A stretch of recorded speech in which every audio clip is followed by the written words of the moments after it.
Thanks. Well, ladies and gentlemen, this is quite a day. This is the first time that Blanche Ely High School has been the proud host of Arbor Day here on our campus. As you will see as we look around, we have many dignitaries from the city of Pompano. We have folks and friends here from a private nonprofit organization called Pompano Proud. We have students from Blanche Ely High School and students from Markham Elementary and Sanders Park Elementary who are here with their teachers. At this time, I'd like to make a few brief introductions. I'd like to welcome Mr. Greg Phillips and Lisa Allen from Pompano Proud, which is the private organization which works with the City Beautification Department. Thank you for coming this morning. We'd also like to welcome Mike Carter, who's Superintendent of Public Works. Mr. Carter. He's joined by Mr. Arnold McCrae, Ground Supervisor for the City of Pompano. Welcome. We also welcome Kimberly Pearson, who's our Urban Forester for the City of Pompano. Welcome. Among the dignitaries, Ms. Sandra King from Channel 18, the City of Pompano is here, taking care of all the cable TV. Thank you. She's joined by her friends. We'd also at this time like to recognize the special committee from the City of Pompano called the Community Appearance Committee. Again, Lisa Allen serves on this committee, and Greg Phillips, Catherine Johnson, and Cherry Ann Cooper. Welcome. We'd also like to welcome the principal of Blanche Ely High School, Mrs. Emma Winston, who's also joined us this morning. And we will continue with the introductions as I call some people to the podium. At this time, to set the stage, to tell us a little bit about Arbor Day, the president of the junior class at Blanche Ely High School, Ms. Candace Gregg, is going to tell us a little bit about Arbor Day. Candace?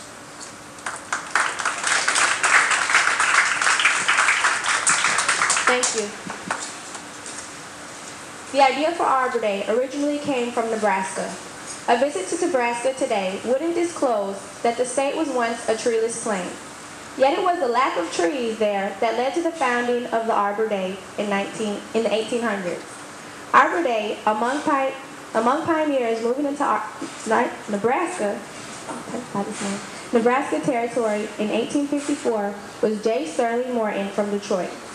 He and his wife were lovers of nature, and the home they established in Nebraska quickly was planted with trees, shrubs, and flowers. Morton was a journalist and soon became editor of Nebraska's first newspaper. Given that forum, he spread agriculture information and his enthusiasm for trees to an equally enthusiastic audience. Trees were needed as windbreakers to keep soil in place, for fuel and building materials, and for shade from the hot sun. Morton not only advocated tree planting by individuals in his articles and editorials, but he also encouraged civic organizations and groups to join in. His prominence in the area increased, and he became Secretary of the Nebraska Territory, which provided another opportunity to stress the value of trees.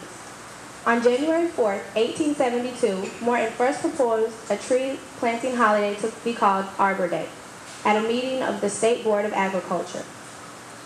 The date was set for April 10, 1872. Prizes were offered to counties and individuals for planting properly the largest number of trees on that day. It was estimated that more than 1 million trees were planted in Nebraska on the first Arbor Day. Arbor Day was officially proclaimed later by the young state's governor, Robert W. Furness, on March 12, 1874, and the day itself was observed April 10, 1874. In 1885, Arbor Day was named a legal holiday in Nebraska, and April 22nd, Morton's birthday, was selected as the date for its permanent observation.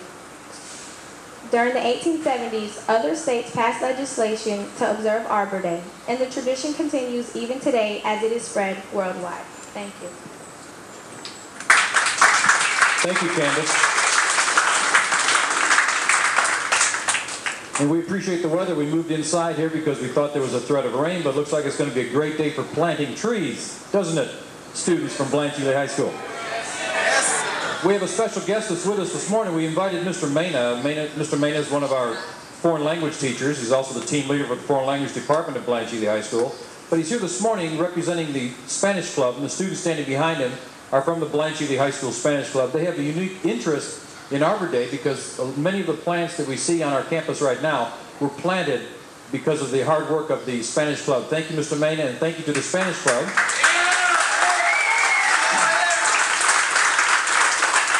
And I I see their smiling faces. They're getting ready to plant some trees today. So keep them in the shade for a little while, Mr. Maney. Give them some rest. Also, we'd like to welcome Mrs. Gregg, she's our team leader in the science department. Mrs. Gregg is here this morning with a special group of students. She has a special Friday class, which is an environmental class. And each Friday we invite students from the local elementary schools to join us for her special Friday class in environmental science. Today with us we have students from Markham Elementary and Sanders Park Elementary. And their teacher, Mrs. Deal, is from Sanders Park Elementary. Mrs. Deal, take a bow. And one of the teachers that has joined the group from Markham Elementary, Mr. Pinkston. Mr. Pinkston, welcome. And at this time, we're going to welcome to the podium a student from Markham Elementary, Jennifer Fowle, who has written a poem which she would like to read to us today in regard to Arbor Day. Jennifer, please come to the podium.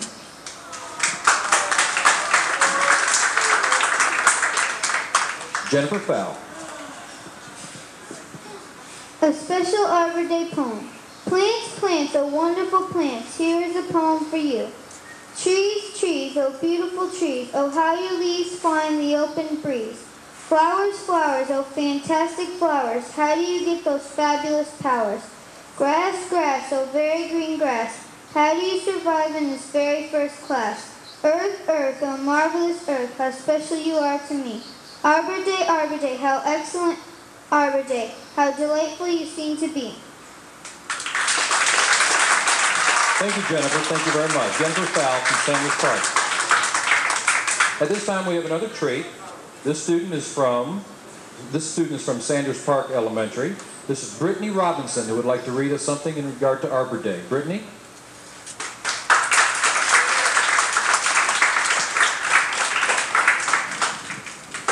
The sunbeams are twinkling, the air soft and free, is telling a message to you and me. Come out, we're planting a tree. Come out, let's all plant a tree.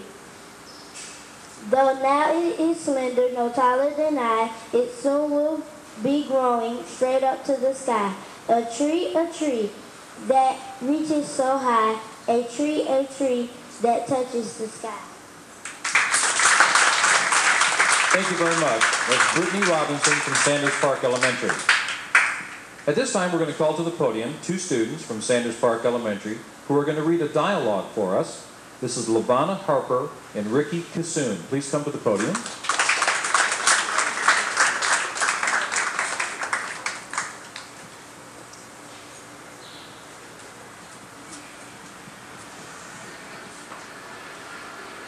Why do you grow so tall, tree, way up there in the sky? I love the heights that are clean and free, where the lonely eagles fly, where the crane and the hawk can nest with me, and my friends, the geese, go by. What do you use for food, tree, to make you grow and grow? I live on a diet of nature's best, from my roots deep down below. I never go hungry, I rest, and wait for the rain and the snow. How do you grow so strong, tree, sturdy and straight and true? I live in the light of the sunshine and yearn for the sky's deep blue. The clean, sweet air is always mine, and the cold winds help me too. How do you live so long, tree, so much longer than man? I've geared my days with the Creator's ways since ever the world began. There is no death when life keeps faith with nature's wonderful plan. Thank you very much. That's Lavana Harper and Ricky Kissoon from Sanders Park Elementary. At this time, we're going to call to the podium, representing the city of Pompano, the urban forester, Mrs. Kimberly Pearson. Good morning. How are you today? I'm going to talk a little bit about what the benefits of trees are and then go over exactly how to dig a good planting hole. I know all of you along the wall there are going to be doing a little work a little later on, so we'll see how good you were listening.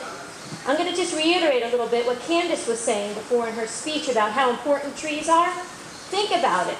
What do you stand under when it's hot and sunny out, or when you're waiting for the bus? What do you look for? A tree. A tree, because it produces the shade. It makes you feel a little bit cooler. What do you breathe? Air. Trees make you breathe clean air. They process the carbon dioxide and give off clean oxygen, so it makes your environment a little healthier for you. They lower air temperatures. We just talked about shade. When you have a shady portion of a shade tree growing over your house, your home stays cooler because it provides shelter for that. Roots also help when you get the big rainstorms during the summer and you see all that water run down. It's absorbed quicker, and roots help stabilize the soil, so we have a lot less runoff. And where do the squirrels run to and the birds sit in? In your trees. They provide food and shelter and environment for homes for your wildlife out there. And what do they need? Why do they depend on us so much? We have so much concrete being put in now, where the trees' homes are being made to be smaller. So they depend on us for proper pruning, proper fertilizing, bringing water to them and nutrients. Now think about this. Only a squirrel can plant a nut, but it takes a human to help a tree survive in today's urban forests. So just try and remember that they do depend on us, and we really need to keep good care of them if we want them to survive out here and help us benefit from our environment. Now, we're going to get on to a couple of points of planting a tree properly and how to dig a proper planting hole. Try to remember not to dig the hole deeper than the root ball depth. You know, the roots come in a certain package, in a certain container. Try not to dig the hole any deeper than that container. We don't want it to sink so that the trunk is buried. Can't bury the trunk because then it'll rot with all the soil around the base of the trunk like that. Try and dig the hole 2 times the root ball width. So as wide as the tree is, try and double that when you have the root ball. Because all those nice little roots that come out when it starts growing, they'll have nice soft dirt to grow into before it hits that hard dirt on the outside of the hole. When you get the hole all dug and cleaned out, soften those sides. Try and score the sides of the earth, again, to help those roots encroach on the earth a little bit better, because they're soft roots, they're little ones when they first come out. Carefully remove the tree from the container. Obviously, you don't want to just yank it out and have all the soil fall away from the roots. Just be careful not to upset that root structure that's in there. And carefully set the tree in the nice, perfect hole that you just dug. You're going to partially backfill all the soil, put some water around it and allow that soil to settle, and then you're going to continue backfilling it completely to add the rest of the soil you dug out. And sometimes you see trees and they have a little moat or a little dish around the bottom, and that helps when you water it. A lot of the water doesn't escape and run away, so it'll help keep the roots a little bit moist. And then what you're going to do, you're going to stand back and you're going to say, yeah, I did a pretty good job. That tree looks good. You're going to pat yourself on your back and move on to the next planting holes. We've got a lot of work to do today. So everybody think trees and happy Arbor Day.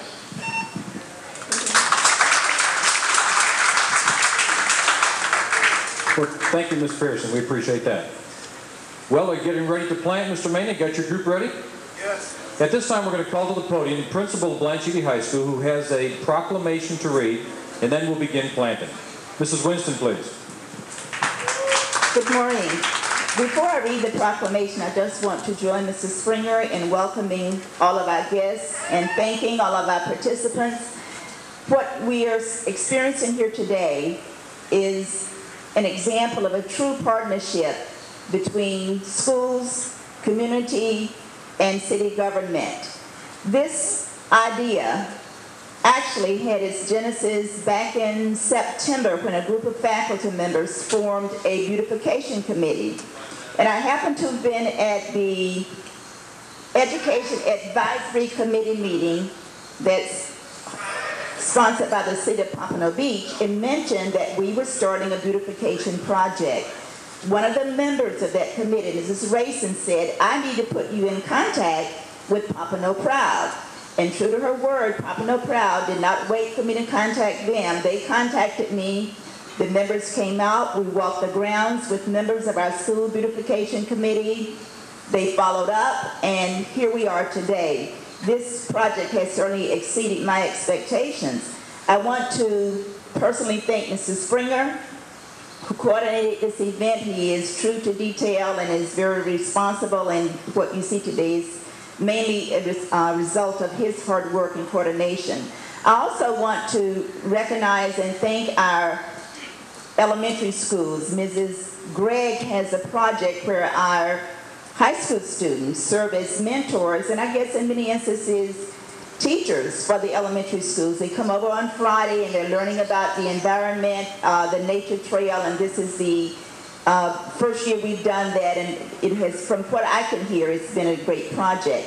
Now, having said, and certainly I want to thank the high school members, because prior to this year and previous years, they have single-handedly taken on the project of ground beautification, and as Mrs. Springer mentioned, many of the trees that you see are the result of their hard work and sweat equity that they put in years and years ago.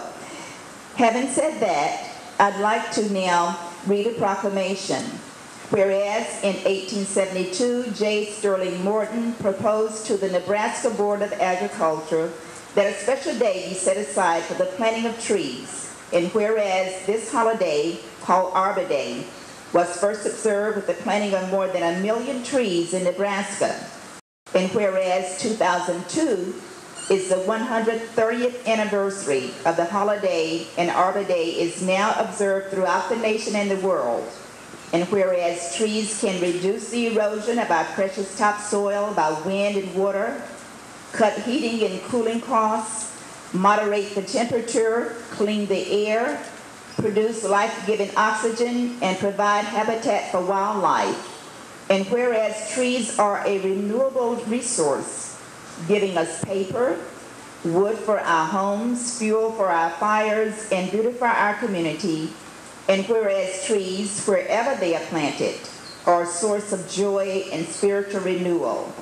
Now therefore I, Emma Winston, principal of Blanche Ely High School, do proclaim today as the anniversary celebration of Arbor Day in the city of Pompano Beach. And I urge all citizens to celebrate Arbor Day and to support efforts to protect our trees and woodlands. And further, I urge all citizens to plant trees to gladden the heart and promote the well-being of this and future generations.